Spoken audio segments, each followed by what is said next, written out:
Hello, welcome to the Death by Disney podcast. I'm your host, Adam. It's my mission to watch all of the Disney films in chronological order. So today's episode is all about a film called Victory Through Air Power, and I guarantee you haven't heard of it. So I'll read you the description from Wikipedia because there's not actually a plot. So, Victory Through Air Power is a 1943 American animated documentary propaganda film produced by Walt Disney Productions and released by United Artists on July 17th, 1943.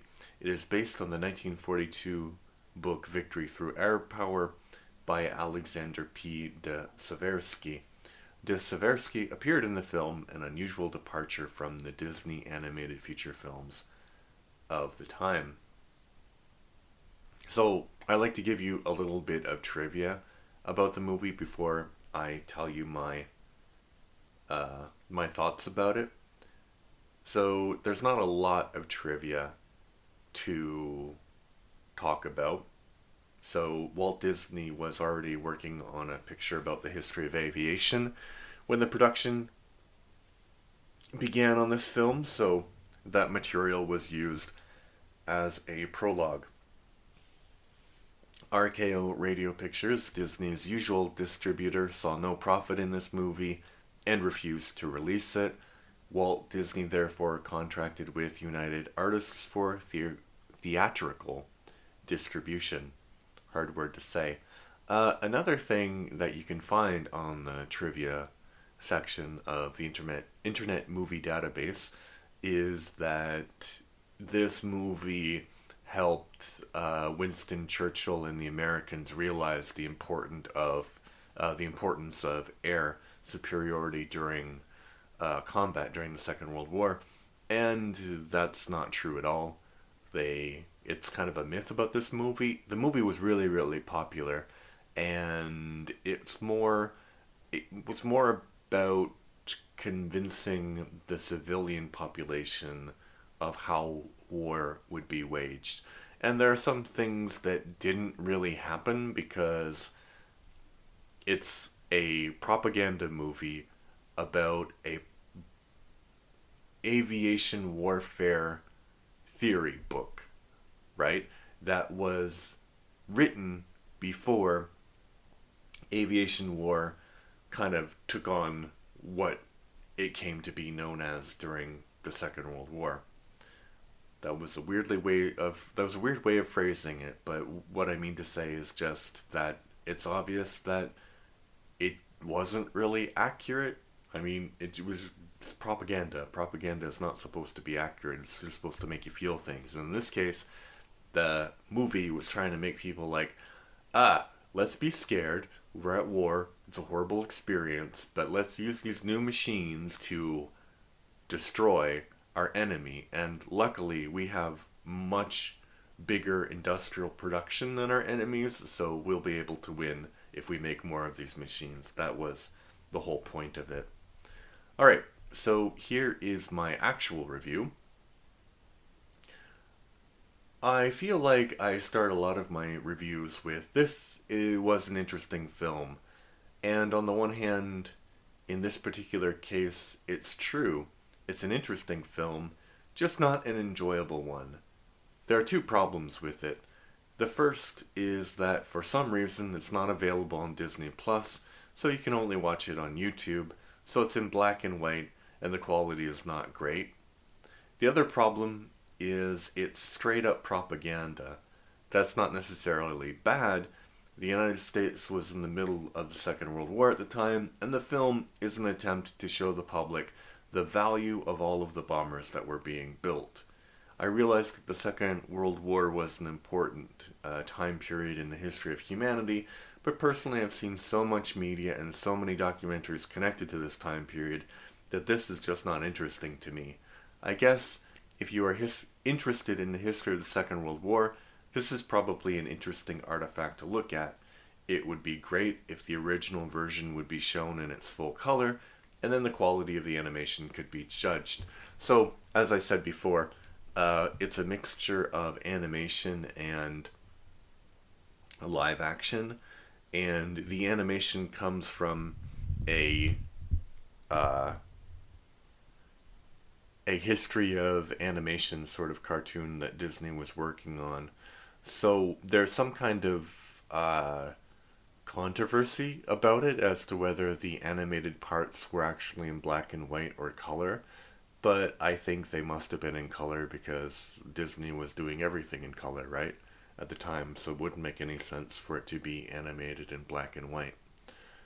Um, yeah, I didn't like it, and actually I fell asleep when I was watching it, and it's I kind of felt spoiled actually because there are Disney films that are a lot harder to watch on YouTube than this one, but this was the first one where I was like, this is really hard to watch. Uh, it's it's not even like it's like somebody ripped a copy off of a DVD player and then like put it in a weird, thing and uploaded it to YouTube. Not enjoyable to watch. Um, so yeah, it's interesting if you're a history buff, and it's interesting if you're an animation buff, but apart from those two categories of people, not very interesting in my opinion.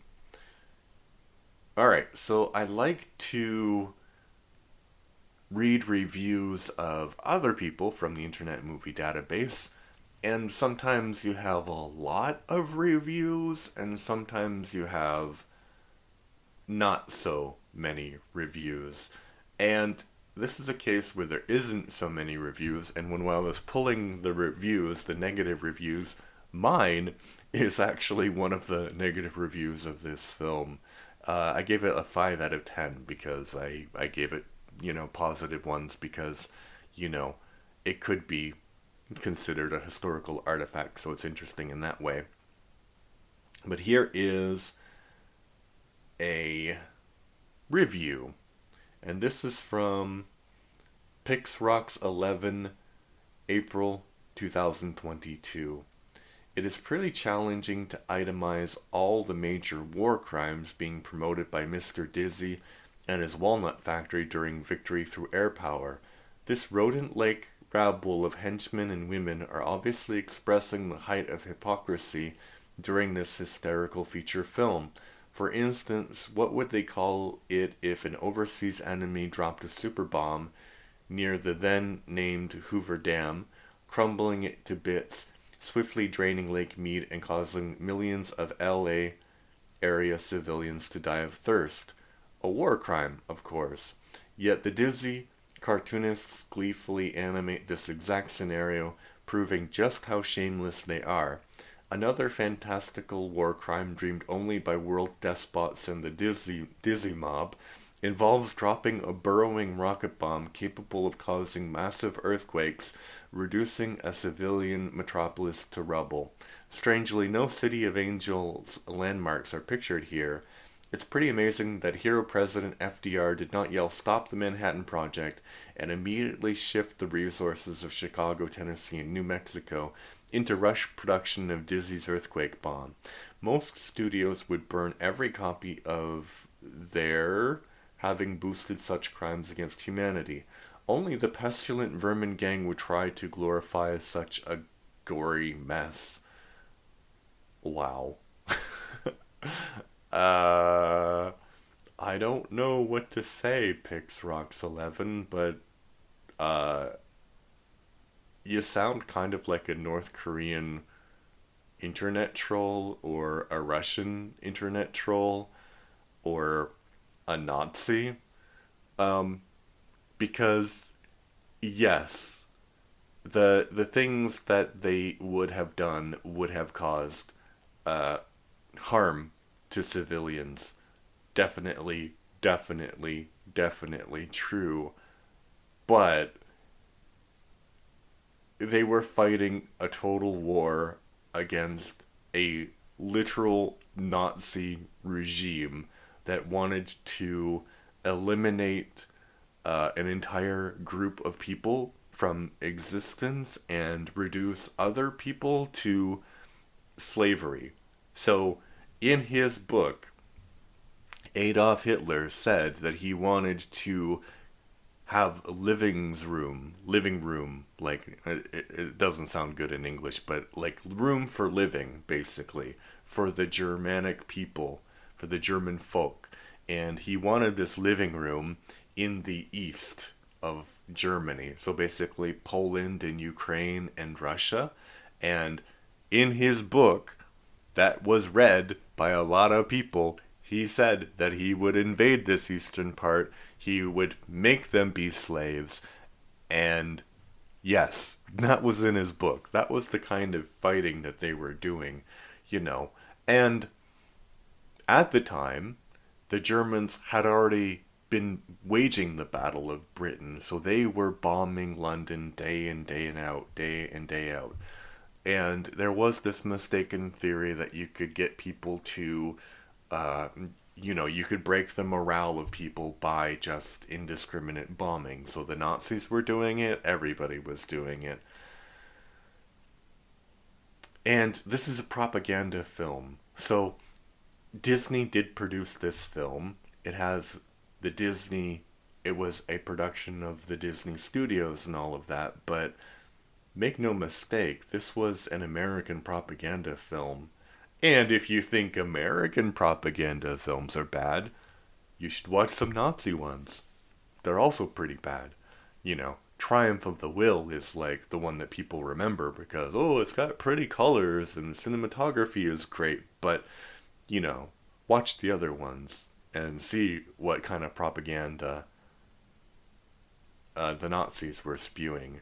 So, the American propaganda, yeah, it's propaganda, definitely. But it wasn't, like I said, it wasn't just, let's go out and commit war crimes. It was more to convince the populace to support the idea of air war. Okay, and now on the other hand, we have a different review of this movie. Thank goodness Disney was American. This is by Diane Fly, 227 from September 2006. This film will change the way you look at cartoons. The power possessed by the cartoon to simplify and, in this case, Disneyfy the bloody politics of war grows ever more chilling the more charming this cartoon gets. Victory through air power is the crown jewel of this gem-laden Disney DVD called Disney Goes to War. I love it because it is such a simplified and clear teaching of the mid-World War II strategies intended by the powers employing Mr. Disney. Goebbels in the area of devastating propaganda comes to mind while watching. America's fortunes could have been vastly different if Walt's talents had been captured by the Nazis. See for yourself what a mix of emotions this film causes in you. To see that the same studio which produced Snow White and Bambi could so quickly and effectively recalibrate their drawing tables for war is spooky and makes you wonder what other messages lie hidden in the vast Disney canon. Well written, but also kind of puzzling. Like, do you think that there are other propaganda? I mean, there's lots of propaganda cartoons, but you think, like, you know, the War on Terror has its version of victory through air power? No, of course not. That was Fox News. Yeah, people on Fox News don't remember that, but they were pretty pro-war at the time. Okay, that is my review of Victory Through Air Power. You can watch it if you'd like. I think it's best suited for people who are into animation and the history of the Second World War. Yeah, but be warned, it is a propaganda film.